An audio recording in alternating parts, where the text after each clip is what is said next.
Welcome all of you. आप सभी का स्वागत है आपके इस यूट्यूब चैनल और ऑनलाइन प्लेटफॉर्म पर। हमने लास्ट के लेक्चर्स के अंदर गैसों के अभिगमन की घटनाएं पढ़ी थी। ओके, गैसों के अभिगमन की घटनाएं और फेनोनिमा पढ़ा था गैस के लिए। उसके अंदर हमारे पास टॉपिक आता है, फर्स्ट यूनिट की बात कर रहा हूँ, डिस्ट्रीब्यूशन ऑफ फ्री पाथ, मुक्त पथों का वितरण। Okay, distribution of free path. अब सुनिएगा, अब डिस्ट्रीब्यूशन ऑफ फ्री पाथ का क्या मतलब है? क्या मतलब है फ्री पाथ का? कल बताया था। फ्री पाथ के अंदर क्या होता है कि जो हमारे पास जो मॉलिक्यूलर्स हैं, जो अणु हैं गैस के, वो क्या करते हैं, एक जो स्ट्रेट लाइन के अंदर क्या करते हैं, जो मोशन करते हैं, जिसे हम जिग मोशन कहते हैं। परंतु यहाँ पर जो पाथ होगा वो एक फ्रीली होगा।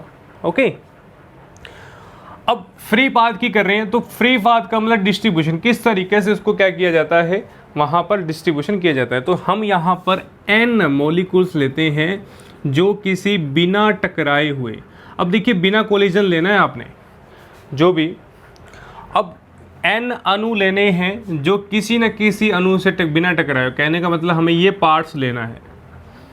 ओके, कहाँ दूरी पर? x, इनके बीच की डिस्टेंस कितनी हो? x डिस्टेंस पर, x दूरी पर हमें dn पार्ट लेना है। ओके, तथा अब यहाँ पर dn वाला पार्ट क्या होगा? यदि n अणु लिए हैं तो n dn का मतलब n 5 अणु, यानी टोटल अणु लेने पर, यानी बहुत से अणु लेने पर क्या होगा, x की जगह क्या हो जाएगा, dx, यानी x तो साथ में है ही और साथ में क्या लग जाएगा, dx भी लग जाएगा। ओके, तो यहाँ पर जो प्रोबेबिलिटी के रिलेशन ऑफ प्रोबेबिलिटी, प्रायिकता के सिद्धांत अनुसार क्या होगा, जो dn परमाणु है, जो dn अणु है, dn जो है वो रेशियो प्रोपोर्शनल होगा किसके? dn जो है रेशियो प्रोपोर्शनल होगा किसके? n dx के। किसके होगा? n dx के। ओके, कुछ भी नहीं किया, जस्ट हमने यहाँ पर जो गैसेस के मॉलिक्यूलर्स हैं, यानी उनकी टोटल संख्या जो है वो टोटल दूरी और परमाणु परमाणु क्या, अणुओं की संख्या के क्या होगा, रेशियो प्रोपोर्शनल होगा। ओके, तो ये समीकरण नंबर जो है ये हमारी 1 बन जाएगी। 1 समीकरण को यहाँ बना देंगे अपन।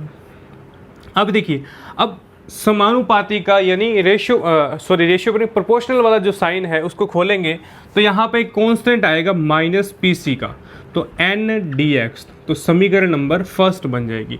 अब देखिए pc क्या है? pc क्या है? Collision probability. -pc क्या है? Collision probability. Collision probability. अब देखिए कोलिजन प्रोबेबिलिटी क्यों आई, नेगेटिव की क्यों आई, पॉजिटिव क्यों नहीं आई? देखिए हमने यहाँ पर जो कोलिजन लिया है वो बिना टकराए वाला। देखिए हमने यहाँ पर क्या लिया है, बिना टकराए वाला। तो यहाँ पर कोई ऐसी घटना नहीं हो रही। देखिए टकराएगा तो एक प्लस बनेगा, टकराएगा तो क्या होगा, एक प्लस बनेगा, यानी आगे की ओर जाएगा। यदि ये टकराएगा ही नहीं तो ये नेगेटिव की ओर जाएगा। ओके, क्लियर है सबको?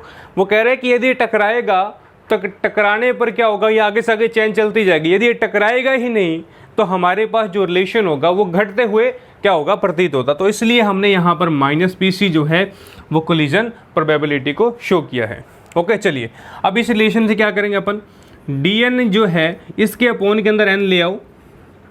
ओके, और यहाँ पर -pc dx कर दो, -pc dx कर दो। चलिए अब क्या करेंगे, देखिए जब भी कोई अपोन के अंदर dn अपोन के अंदर संख्या दे रखी हो तो हमें क्या करना चाहिए, हमें इंटीग्रेशन का यूजेबल लेना चाहिए, क्योंकि हमें तो इक्वेशन बनानी है, हमें तो रिजल्टेंट की ओर पहुंचना है। जब भी dx और dn दिया गया हो तो आपके माइंड में एक बात आनी चाहिए कि मुझे क्या करना है, इंटीग्रेशन। तो यहाँ से कीजिए dn का इंटीग्रेशन n के अकॉर्डिंग, -pc इंटीग्रेशन क्या आ जाएगा, dx आ जाएगा। ओके, क्या आ जाएगा, dx आ जाएगा। क्लियर है? अब देखिए log 1/n का जो इंटीग्रेशन वो क्या होगा, नेचुरल log n, क्या आ जाएगा, log n, और यहाँ से क्या आ जाएगा, -pc x + c आ जाएगा। यानी 1 का जो इंटीग्रेशन है वो आ जाएगा x किसके रिस्पेक्ट है, और +c जो है वो कांस्टेंट आ जाएगा। ओके, c जो है वो हमारे पास क्या आ जाएगा, एक कांस्टेंट प्राप्त हो जाएगा। देखिए जब when दूरी कितनी है 1, दूरी कितनी है 0, देन जब दूरी को 0 करें देन n जो है वो n नोट हो जाता है, यानी जब उसकी डिस्टेंस को 0 करने पर मॉलिक्यूल्स की संख्या भी कितनी हो जाती है, 0 हो जाती है। तो यहाँ पर 0 पुट करेंगे, करने पर क्या आएगा, नेचुरल लॉग n की जगह n नोट आ जाएगा, ये आ जाएगा c।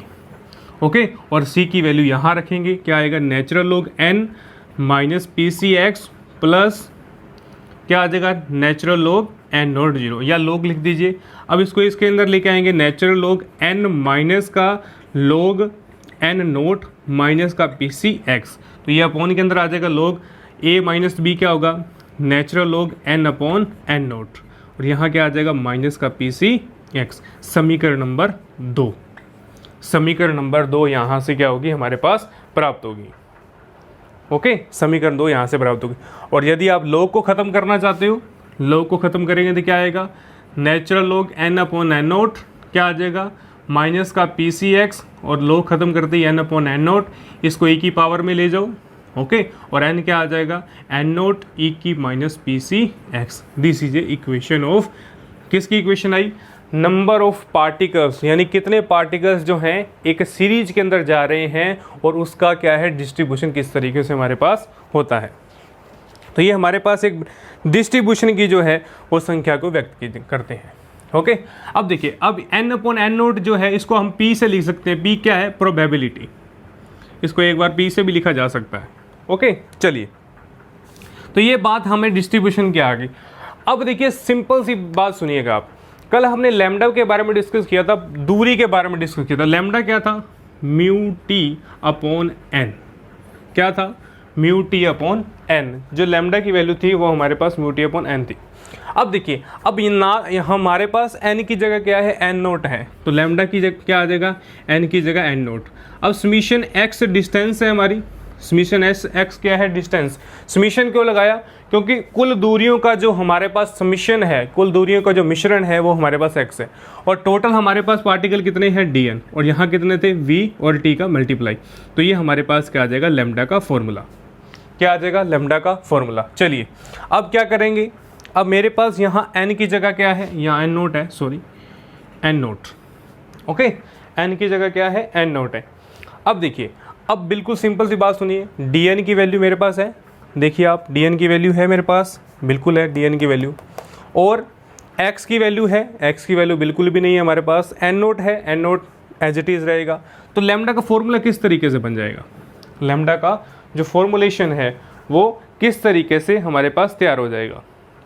देखिए, यदि मैं समीशन को खोल दूं, समीशन को खोलने का मतलब, यदि मैं समीशन को खोल दूं तो हमें इंटीग्रेशन टर्म्स में जो है वो मिलने वाला है। तो इंटीग्रेशन, इसको खोलने पर इंटीग्रेशन आया, इसको लिखेंगे हम dx, dn की वैल्यू कितनी है, माइनस का P C N D X, minus का P C N D X आ गया। ओके, फिर n 1/n नोट का 1/n note as it is हमारे पास है, 1/n नोट का 1/n note as it is जो है वो हमारे पास मिलता है।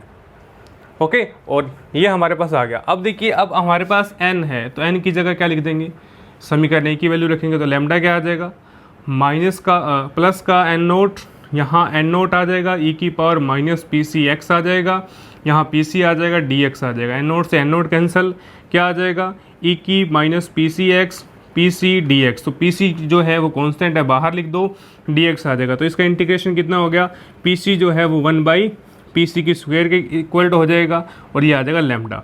यहाँ से पी सी कैंसिल, तो मेरे पास फाइनल जो रिजल्ट है वो लैम्डा बराबर पी सी आ जाएगा। और पी सी क्या है, पी सी क्या है हमारे पास, कोलिजन प्रोबेबिलिटी किसके बराबर आ गई, उसकी दूरी के बराबर हमारे पास प्राप्त होगी। तो हम यहाँ से क्या कह सकते हैं, कह सकते हैं कि यदि कोई अणु है वो बिना टकराए हो जाता है तो हमारे पास उसकी डिस्टेंस जो है वो क्या होगी, यदि बिना टकराए हो जाता है, यदि कोलिजन नहीं होता तो उसकी जो दूरी है वो स्टार्टिंग की दूरी के क्या होगी, प्रोपोर्शनल होगी। तो यहाँ पर एक छोटा सा ग्राफ भी बनता है हमारे पास, ग्राफिकल रिप्रेजेंट भी आता है। आप ग्राफ इस तरीके से बना, जैसे जैसे क्या होगा, डिस्टेंस बढ़ेगी वैसे वैसे पी सी का मान कम होता जाएगा, और जैसे जैसे पी सी बढ़ेगा तो वैसे वैसे लैम्डा की मान कम होता जाएगा। ओके, तो ये ग्राफ आपने प्लॉट करना है।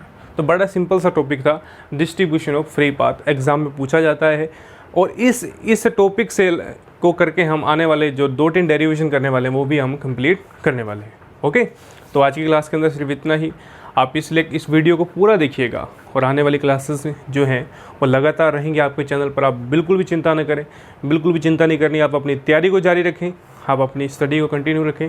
जो नोट्स वगैरह हैं वो आपको डिस्क्रिप्शन में लिंक मिल दिया जाएगा कि आप मुझे मेरे ईमेल कर सकते हैं या मैसेज कर सकते हैं। ओके, तो आज के लेक्चर में सिर्फ इतना ही। नेक्स्ट लेक्चर में नई टॉपिक के बारे में चर्चा करेंगे। तब तक के लिए आप घर रहिएगा, सुरक्षित रहिएगा। Thank you all of you.